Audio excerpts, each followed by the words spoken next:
अब मैं सीधा अपने वरिष्ठ सहयोगी राजीव रंजन का रुख कर रही हूं। राजीव, आरक्षण के मुद्दे पर बार बार बीजेपी बैकफुट पर क्यों आ जाती है?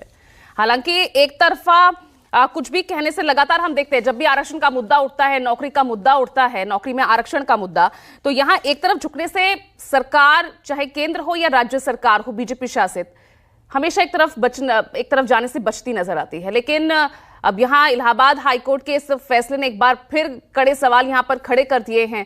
पहले लोकसभा चुनाव के नतीजे, जिसमें हमने देखा किस तरह से एसटी, एसटी, ओबीसी वर्ग जो छिटकता नजर आया, विपक्ष का नैरेटिव सेट करना, आरक्षण विरोधी उन्हें बताना, अब उसके बाद ये फैसला, और ये कितनी बड़ी मुश्किलें और चुनौती खड़ी करता हुआ यहां पर नजर आ रहा है जब यूपी में 10 सीटों पर विधानसभा उपचुनाव होने हैं और 2027 की तो तैयारियां चल ही रही है। राजीव,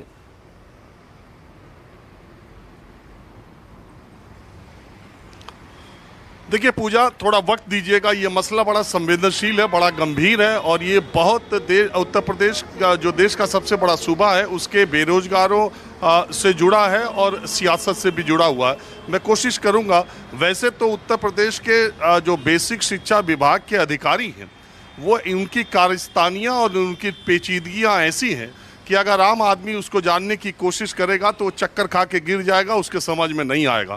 फिर भी मैं आपको कुछ बताने की कोशिश करता हूँ कि ये पूरा मसला क्या है। देखिए, इसके एक पहलू नहीं है, इसके कई सारे पहलू हैं। पहले आप 69,000 शिक्षक भर्ती पर आ जाइए। अखिलेश सरकार चुनाव से कुछ दिनों पहले उन्होंने 1,37,000 जो शिक्षा मित्र थे उनको समायोजित कर प्राइमरी का टीचर बना दिया। सुप्रीम कोर्ट ने उनके इस फैसले को पलट दिया कि ये गलत है और प्राइमरी टीचर्स की नए सिरे से भर्ती होनी चाहिए, क्योंकि नए बच्चे हैं, उनको मौका मिलना चाहिए। शिक्षा मित्रों को उन्होंने कुछ कोटा तय कर दिया।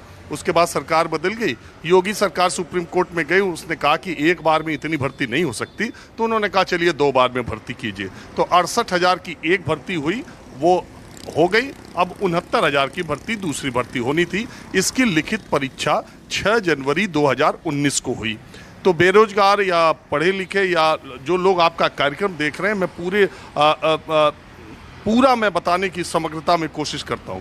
तो पहली बात तो ये है कि उत्तर प्रदेश में प्राइमरी टीचर की भर्ती वैकेंसी या परीक्षा जो अंतिम हुई थी वो 6 जनवरी 2019 को हुई थी। आज हम बात कर रहे हैं 18 अगस्त 2024। तो 5.5 साल में कोई परीक्षा प्राइमरी टीचर की नहीं हुई, न नियुक्ति हुई। अब आते हैं दूसरी बात पर। अब इसमें जो परीक्षा हुई 69,000 भर्ती हो गई और वो सारे लोग 4 साल से नौकरी कर रहे हैं। हाईकोर्ट के डबल बेंच के इस फैसले से उन सारे लोगों में न जाने कितनों को इन्हीं नौकरियों की बदौलत शादी हुई, उनका परिवार हुआ, उन्होंने एजुकेशन लोन लिया, उन्होंने होम लोन लिया, घर बनवाया, ऑटो लोन लिया, गाड़ी खरीदी और एक अच्छी ज़िंदगी जी रहे थे, क्योंकि प्राइमरी के टीचर गांव देहात के इलाकों में रहते हैं और जितना वेतन उनको मिलता है वो एक अच्छी ज़िंदगी, सम्मानजनक ज़िंदगी जीने के लिए काफ़ी है।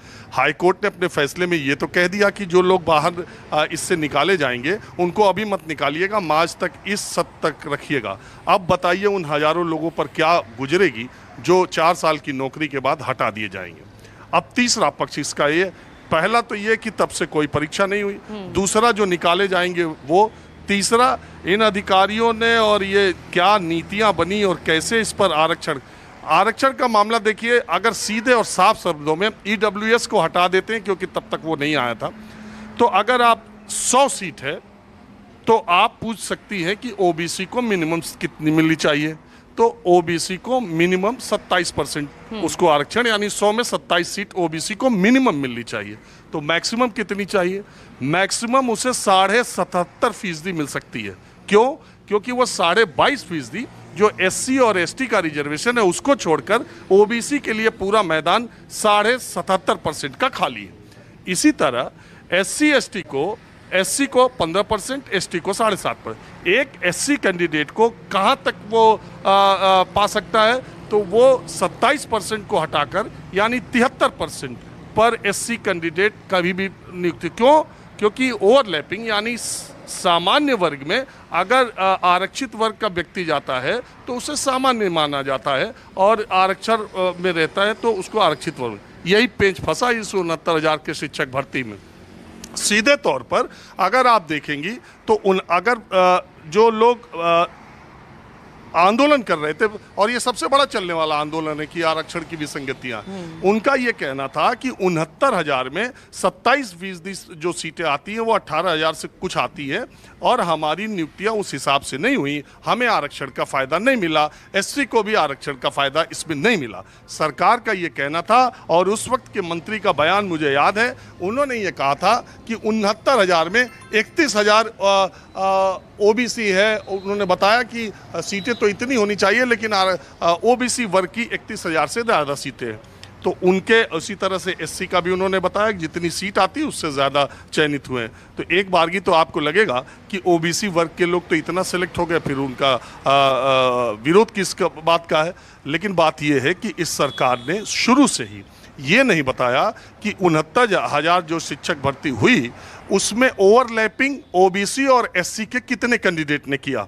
चूंकि ओबीसी और जनरल की जो फाइनल मेरिट थी उसमें बहुत कम का अंतर था। आपको जान के ये अचरज होगा दर्शकों को भी कि बहुत सारी परीक्षाएं अब ऐसी आ रही हैं जिसमें ओबीसी की जो मेरिट है वो या तो जनरल के बराबर है, कई बार ऊपर है। तो ऐसी स्थिति में ओबीसी का वो कैंडिडेट जो जनरल में जाता है उसको आप ओबीसी नहीं गिन सकते। तो जो लोग इसका विरोध कर रहे थे उनका ये कहना था कि आप ओवरलैपिंग बताइए। उनका ये कहना है कि 29,000 ओबीसी के वो कैंडिडेट हैं जिन्होंने जनरल से ज़्यादा नंबर पाया, यानी जनरल कैटेगरी में गए, उनको आप ओबीसी में नहीं जोड़ सकते। ओबीसी का तो 18,000 में कोई छेड़छाड़ नहीं हो सकती, जनरल में ओबीसी और एससी के चाहे जितने चले जाएं। अब यही मामला पेच फंसता है। अब सरकार का क्या कहना है? सरकार का ये कहना है कि पहले देखिए, मैं जो बात कह रहा हूँ लोगों को सुन के और जान के अचरज होगा। इसी उत्तर प्रदेश में एक सरकार थी कल्याण सिंह की, जब बेरोजगार अपना हाई स्कूल, इंटर, बीए और बीएड का नंबर जोड़ करके घर बैठे ये तय कर लेता था कि इस बार की लिस्ट में मेरा नाम आ रहा है, और 10 रुपया खर्चा किए बगैर वो प्राइमरी का टीचर बना है। और ऐसे लोगों की लाखों की संख्या है। कल्याण सिंह की बीजेपी गवर्नमेंट ने फैसला किया था। मायावती गवर्नमेंट ने आकर के चेंज किया कि हाई स्कूल, इंटर में तमाम वजहों से नकल सपुस्तकीय प्रणाली मुलायम सिंह यादव ने चालू कर दी थी कि किताब लेकर के आप इम्तहान दीजिए। ये सब उत्तर प्रदेश में ही हुआ है। तो उस समय मेरिट लिस्ट इतनी ज़्यादा जाने लगी कि मायावती और सुप्रीम कोर्ट के निर्देश पर मायावती सरकार ने यह फैसला किया कि नहीं, अब पात्रता परीक्षा होगी और उसके नंबर को मिला करके और तब मेरिट लिस्ट जोड़ी जाएगी।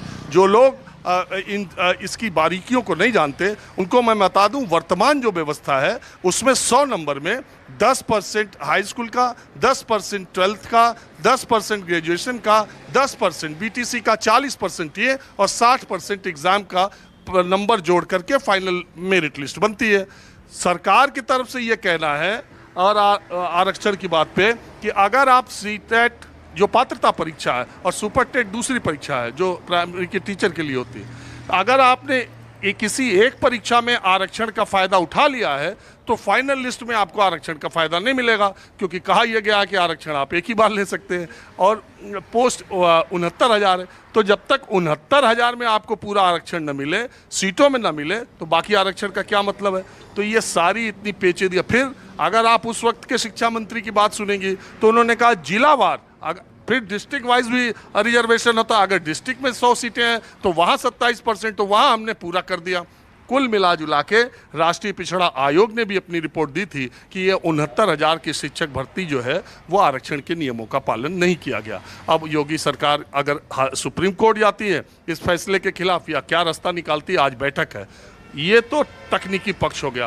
अब राजनीतिक पहलू ये है कि अभी आरक्षण को लेकर और योगी सरकार और भारतीय जनता पार्टी पर ये गंभीर आरोप लगे कि इन्होंने आरक्षण को ख़त्म किया या आरक्षण को ख़त्म करने की फिराक में है, या ये प्राइवेटाइज कर रहे हैं, ये आउटसोर्सिंग करते हैं और इस वजह से आरक्षण नहीं मिलता, सरकारी नौकरियां जानबूझ के नहीं निकाल रहे हैं। इसी 69,000 की एफिडेविट में इसी यूपी सरकार ने एफिडेविट में कहा था कि हमारे पास 50, इसके अलावा 50,000 से ज़्यादा शिक्षकों की नियुक्तियां हैं। तमाम आरटीआई, पार्लियामेंट और विधानसभाओं के सवालों के जवाब आप सुनेंगी तो वो रिक्तियां 1 लाख से ऊपर है। तो एक तरफ तो उत्तर प्रदेश का वो बेरोजगार है जो 5 साल से राह जोड़ रहा है कि प्राइमरी टीचर की भर्ती अगली कब निकलेगी।